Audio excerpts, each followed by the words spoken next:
İmadəddin Nəsiminin həyatı və yaradıcılıq yolu.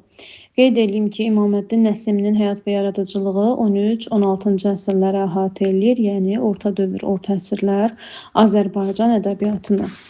14-cü, 15-ci əsrlərdə Azərbaycanda müxtəlif cərəyanların yaranması üçün əlverişli şərait yaranmışdı. Ən geniş yayılmış təriqətlərdən biri də hürufilik idi.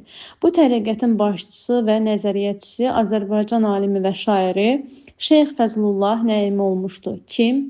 Fəzlullah Nəimi. Hürufiliyə görə Allah insanda və mövcud olan bütün varlıqlarda təcəssüm tapır. Elə buna görə də insan öz varlığındakı ilahi nuru dərk etməlidir. Bunun üçün o daim əqli mənəvi təkamül yolu keçməli, təkmilləşməli, qəlbini saflaşdırmalıdır. İnsanı müqəddəs sayan hürufilərin fikrincə, kamil insan Tanrı səviyyəsinə yüksələ bilər. Deməli, insana əzab vermək və onu öldürmək olmaz. Bununla da hürufilər ictimai haqsızlığa, zülmə qarşı çıxır, İslam dininin bir sıra ayinləri ilə razılaşmırlar. Deməli, nə deyirlər? Deyirlər ki, kamil insan Tanrı səviyyəsinə yüksələ bilər.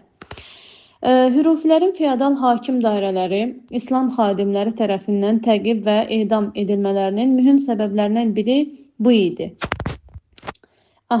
Deməli, hürufilərin feodal hakim dairələri İslam xadimləri tərəfindən təqib və edam edilmələrinin əsas səbəbi nə olmuşdu? Məhz hürufilərin ictimai haqsızlığa, zülmə qarşı çıxması, İslam dininin bir sıra ayinləri ilə razılaşmaması. Bu, keşməkeşli dövrdə yaşayan əsl adı Əli olan şair 1369-cu ildə Şamaxı şəhərində doğulmuşdu. Əvvəl sufizmə meyl edən Nəsimi sonradan Nəiminin görüşlərinə tərəfdar çıxmışdı. Dini və dünyəvi elmləri dərindən mənimsəyən şairin təxəllüsü Fəzlullah Nəiminin şərəfinə Nəsimi, sufizmi təbliğ edərkən isə digər təxəllüsü Həllac ibn Mənsurun şərəfinə Hüseyni olmuşdu. Deməli, dedik ki, İmadəddin Nəsimi 1369-cu ildə Şamaxı şəhərində dünyaya gəlir. Əsl adı Əlidir. Daha sonra deyirik ki, Nəiminin görüşlərinə tərəfdar çıxmışdı. Əvvəl isə sufizmə meyl edir. Əvvəl sufizmə meyl edən Nəsimi, sonralar isə Nəiminin görüşlərinə tərəfdar çıxır. Dini və dünyəvi elmi dərindən mənimsəyən şairin təxəllüsü Fəzlullah Nəiminin şərəfinə Nəsimi, sufizmi təbliğ edərkən isə digər təxəllüsü Həllac ibn Mənsurun şərəfinə Hüseyni olmuşdu. Deməli, qeyd elədik ki, birinci İmadəddin Nəsimi sufizmin tərəfdarı idi. Bu zaman onun deməli, təxəllüsü deyək nə olmuşdu? Həllac ibn Mənsurun şərəfinə Hüseyni olmuşdu. Hüseyni. Lakin Fəzlullah Nəiminin şərəfinə isə, yəni onun tərəfinə, onun belə deyək, tərəfinə keçəndən sonra isə onun təxəllüsü Nəsimi olmuşdu. Böyük ehtirasla, coşğunluqla hürufi ideyalarını yayan, təbliğ edən şair təqib olunur. Ölkədən ölkəyə keçməyə məcbur olan Nəsimi əqidəsindən üz döndərmir. Alovlu şeirləri ilə çoxlu tərəfdar tapır. Hələb şəhərində həbs edilən bu cəsur sənətkar 1417-ci ildə ağır işgəncələrlə edam olunur. Həyatı haqqında gerçəklikdən çox rəvayət və əfsanələr əks etdirən məlumatlar mövcuddur. Yaradıcılıq yolundan danışaq, ana dilli fəlsəfi şeirin əsasını qoymuşdu. Ana dilli fəlsəfi şeirin. Məhəbbət və gözəllik nəğməkarım kimi şöhrət tapmışdı. Yaradıcılığında həm sufi, həm də hürufi görüşləri əks olunub. Yalnız lirik növdə, əruz vəznində və nəzmlə yazmışdı. Bax, yalnız lirik növdə yazıb, əruz vəznində yazıb və nəzmlə yazıbdı. Bu insanda, yəni Nəsimidə epik növ olmayıb, heca vəzni olmayıb, nəsr olmayıb. Sadəcə lirik növdə yazıb, əruz vəznində yazıb və nəzmlə yazıb. Əsasən türk, bəzən də ərəb və fars dilində yazmışdı. əsasən türk, bəzən ərəb, bəzən də fars dilində, yəni hər üç dildə yazıbdı. Şair şeirlərini qəzəl, qəsidə, tuyuq, rübai, müstəzad janrlarında yazmışdı. Qəzəl, qəsidə, tuyuq, rübai və müstəzad janrlarında yazmışdı. 5 dənə janrda yazıb. Qəzəl, qəsidə, tuyuq, rübai və müstəzad. Dini mövzuda yazdığı əsərləri də var. Şairin yaradıcılığı iki qrupa ayrılır. Təriqət şeirləri və dünyəvi şeirlər.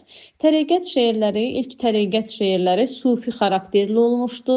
Onun sufi ideyalarının təbliğinə həsr olunmuş əsərləri kəmiyyətcə hürufi şeirlərindən azdır. Deyir ki, onun sufi ideyalarının təbliğinə həsr olunmuş əsərləri kəmiyyətcə hürufi şeirlərindən azdır. Nəyə görə azdır? Çünki biz dedik ki, o birinci sufizmi belə deyək təbliğ edirdi. Daha sonra isə hürufiliyə keçdi. Demək, bu nəticəyə gəlirik ki, hürufilik daha çox belə deyək yaymağa başlayıb, daha çox təbliğ eləməyə başlayıb ki, və kəmiyyətcə də hürufi şeirləri daha çoxdur. Şairin həm doğma türkcəmizdə, həm də fars dilində yazdığı şeirlərin böyük bir qismində hürufilik ideyalarının ifadəsinə önəm verilmişdi. Təriqət mövzulu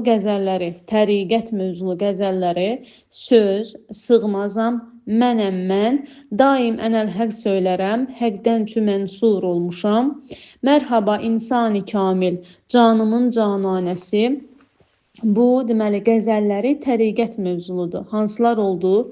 Söz, sığmazam, söz, sığmazam, mənəm mən, mərhaba insani kamil, canımın cananəsi. Mənəm mən, mərhaba, bu da mı-la başlayır. Mərhaba insani kamil, canımın cananəsi. Və beşincisi isə daim ənəl həq söylərəm, həqdən çü mənsur olmuşam. Söz, sığmazam, mənəm mən, mərhaba insani kamil, canımın cananəsi və bir də daim ənəl həq söylərəm, həqdən çü mənsur olmuşam. Belə əsərlərdə hürufi termin və anlayışlarına xeyli yer verilmişdir. Onların şərhi şeirdəki əsl mətləbin başa düşülməsini asanlaşdırır. Məsələn, yuxarıda adı çəkilən qəzəllərin birində deyilir. Çün bizə məlum olubdur, məni ümmul kitab, arifəm, səmimə sığmaz zahidin əfsanəsi. Bir də oxuyuram. Çün bizə məlum olubdur, məni ümmul kitab, arifəm, səmimə sığmaz zahidin əfsanəsi. Buradakı ümmul kitab, yəni kitabın anası, Quranın Fatihə surəsi anlamındadır. Çün bizə məlum olubdur, məni ümmul kitab, yəni bizə Fatihə surəsi məlum olubdur. Hürufilərin fikrincə, sirlərlə dolu bu surəni yalnız ariflər, hürufilər aça bilir və onlar üçün zahidin sözləri əfsanəyə bənzəyir. Nəsiminin təriqət şeirlərində insan həm ilahi, həm də bəşəri keyfiyyətlərə malik olub, öz gücü və ucalığı ilə seçilir. Hürufi təliminə əsaslanan şair insanı müqəddəsləşdirir. Onun alçaldılmasını, incidilməsini lənətləyir. Dünyəvi şeirləri isə dünyəvi məhəbbəti tərənnüm edən qəzəlləri neylərəm, etməgil, yanaram. 3 qəzəlidir. Neylərəm, etməgil, yanaram. Ney, neylərəm, etməgil, yanaram. 3 deməli qəzəlin baş hərfini birləşdiririk, ney ortaya çıxır. Neylərəm, etməgil, yanaram qəzəli. Bunlar dünyəvi məhəbbəti tərənnüm edən qəzəlləridir. Başlıqlarla yadımızda saxlayaq. Neylərəm, etməgil, yanaram. Təriqət şeirlərindəki yar, dilbər, ilahi gözəlliyi ilə bağlıdırsa, bu qəzəllərdə tərənnüm edilən sevgili, məhbub, Adəm övladı olub, bəşəri xislətlidir. Real gerçəkliyin, maddi aləmin yetirməsidir. Yəni, biz əgər təriqət şeirlərində yar, dilbər görürüksə, bu Tanrıya həsr olunmuşdur. Lakin əgər dünyəvi məhəbbəti tərənnüm edən qəzəllərində biz bu sözləri görürüksə, bu deməli bəşər övladına, bəşər xislətli insanlara deməli həsr olunmuş nədir? Qəzəllərdir. O, lirik qəhrəman üçün ən qiymətli varlıq həyatın mənasıdır. Dilbəra, mən səndən ayrı ömrü canı neylərəm? Tacu təxti, mülkü malu, xanimanı neylərəm? İstərəm vəsli camalın ta qılam dərdə dəva. Mən sənin bimarınam, özgə dəvanı neylərəm? Burada lirik qəhrəman real insanı təsvir edir. Yəni, burada lirik qəhrəman real insan idi. Dilbara, mən səndən ayrı ömrü canı neylərəm? Tacu təxti, mülkü malu, xanimanı neylərəm? İstərəm vəsli camalın ta qılam dərdə dəva. Mən sənin bimarınam, özgə dəvanı neylərəm?